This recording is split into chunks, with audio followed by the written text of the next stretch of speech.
A consumption tax makes a lot of sense for a lot of reasons. I'm not adopting the fair tax as part of my campaign platform, but you may know what a consumption tax is. It says, look, we wouldn't have an income tax, we instead would have a sales tax or a consumption tax on everything we buy that's new. And that number would be about 23%, a tax rate on everything we buy.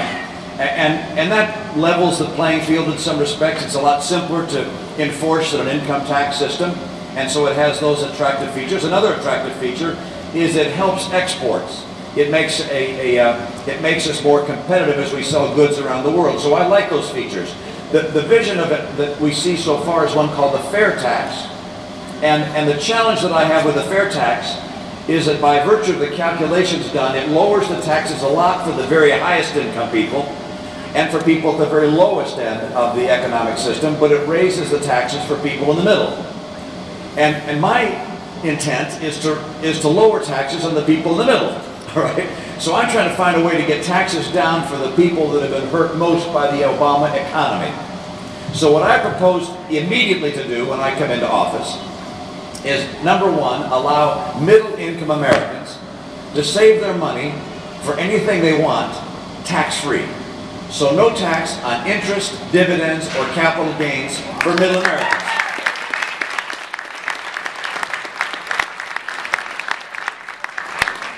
And then we're going to go to work and see if we can't find a way to have a simpler, fairer, flatter system that makes it easier for people to make ends meet and easier for us not to have the burden of an Internal Revenue Service. But I don't have that proposal yet, but hold on, that may come. Yes, sir.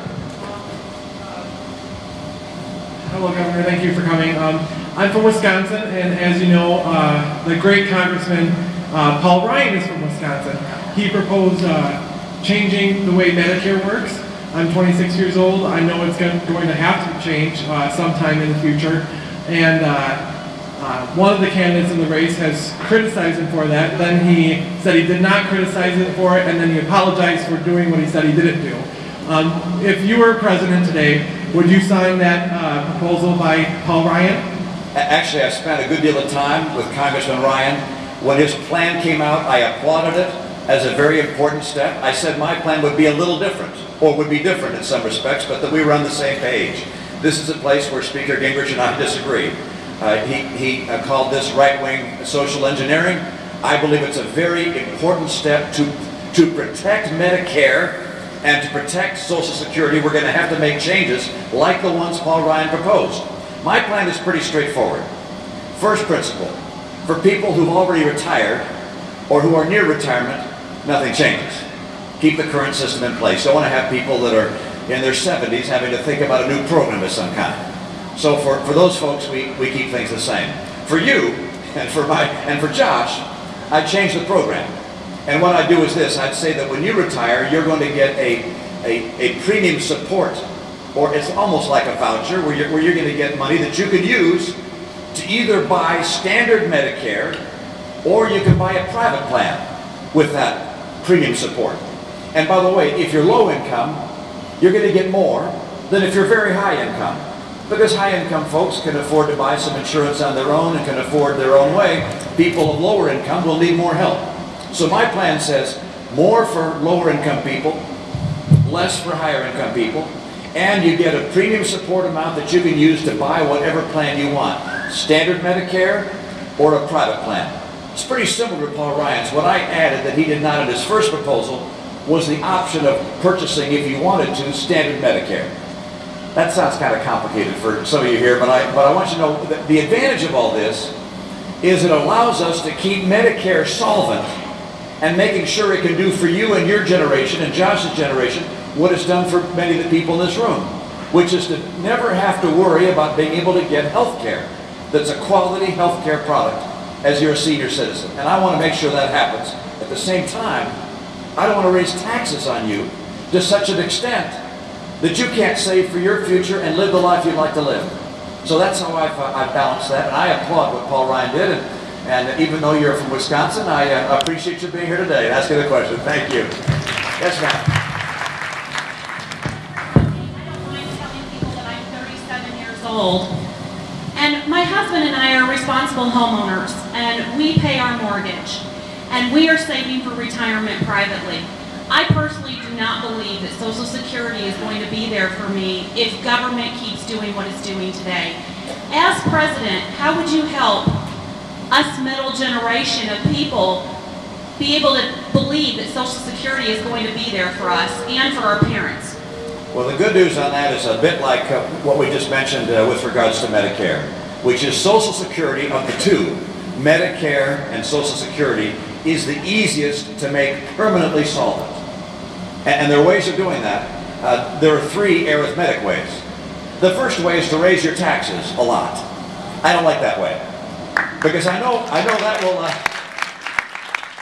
will slow down the economy and mean more people are out of work. It also will make it harder for people who are working to make ends meet. So I don't like raising taxes. So that way I cross off. But arithmetically, it would make everything work, except it becomes self-defeating to slow down the economy. So what are the other two ways? Well, one would be to raise the retirement age over time. And if you did that, why, you could solve the imbalance in Social Security long term. And the other way, the final way that you could do it, is by saying we're going to slow the growth rate of Social Security payments from the very high rate they are now to a little lower rate for people in high income levels. My solution is a combination of the last two. For high income people of the future, again, no change in the current Social Security program for anyone who's retired or near retirement, no change. But for people of your generation and Josh's and that young man's, for people who are very high income down the road, their growth in their Social Security payments would rise with the Consumer Price Index, not with the wage index that goes up much faster. For lower income people, it's going to keep going with the wage index, and that way they have a higher Social Security payment to rely upon. Again, it's treating people of high incomes with a little less support than people of low incomes that really need the help of Social Security. And then I also would raise the retirement age a year or two. Those two things, over time, make Social Security solvent forever. Well, at least for the next 75 years. Yeah, go ahead. Yeah, please. Follow-up question. Yeah. This is such an important issue, I think, to voters of my generation who are worried about taking care of our parents and then also bringing up children. My children are 4 and 7. What about giving my children the choice to not send it all to the federal government and keep some of it for ourselves? Yeah, there's a great opportunity for people to save their own money. One of the things I do by eliminating entirely the tax on savings is give people the opportunity to save for their own retirement.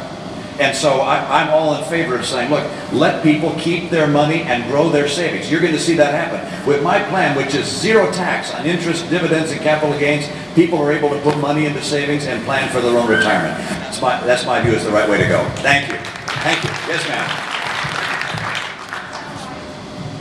Does it sound right that in 2008 you mentioned that you felt that the Earth was getting warmer, and that you felt like man had a contribution to that. I want to know what your thoughts are, because I think you've been an excellent debater, and we're very excited we're going to the debate tomorrow, to see you tomorrow. But your current thoughts on climate change in respect to what you said then, and then also why you didn't want to go to Donald Trump's thing.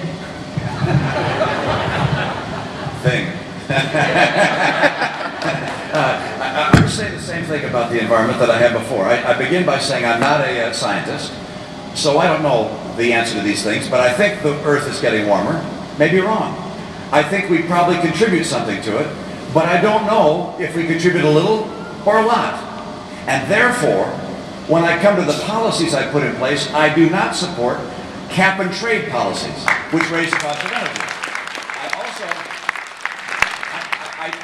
I don't support these programs that are designed to spend trillions and trillions of dollars to fight global warming. Because in my view, we just don't know how much humans are contributing to this, and for that matter, we may learn a great deal more over time. So what do I think we ought to do? What I think we ought to do is focus our energy policies not on warming, but on getting us independent of our dependence on foreign oil. So for me, as it comes to this issue, I would develop our oil and our gas and our coal and our nuclear and our renewable resources so that we're able to become less and less dependent on foreign oil. And by the way, there's an extraordinary byproduct of that. products like ethanol and natural gas and nuclear emit far less what are known as greenhouse gases. So we may have the byproduct of lowering the growth of temperatures in this country. I don't know the answer to that. Scientists will figure that out 10, 20, 50 years from now. But the right policy for me is use our domestic sources of energy, including our renewables and our gas and our coal and our nuclear and our oil, and that's the right course for America, and that's why you've heard what you've heard, and it's accurate. Thank you. Oh, by the way, your second part of the question was, why am I not going to the Trump debate?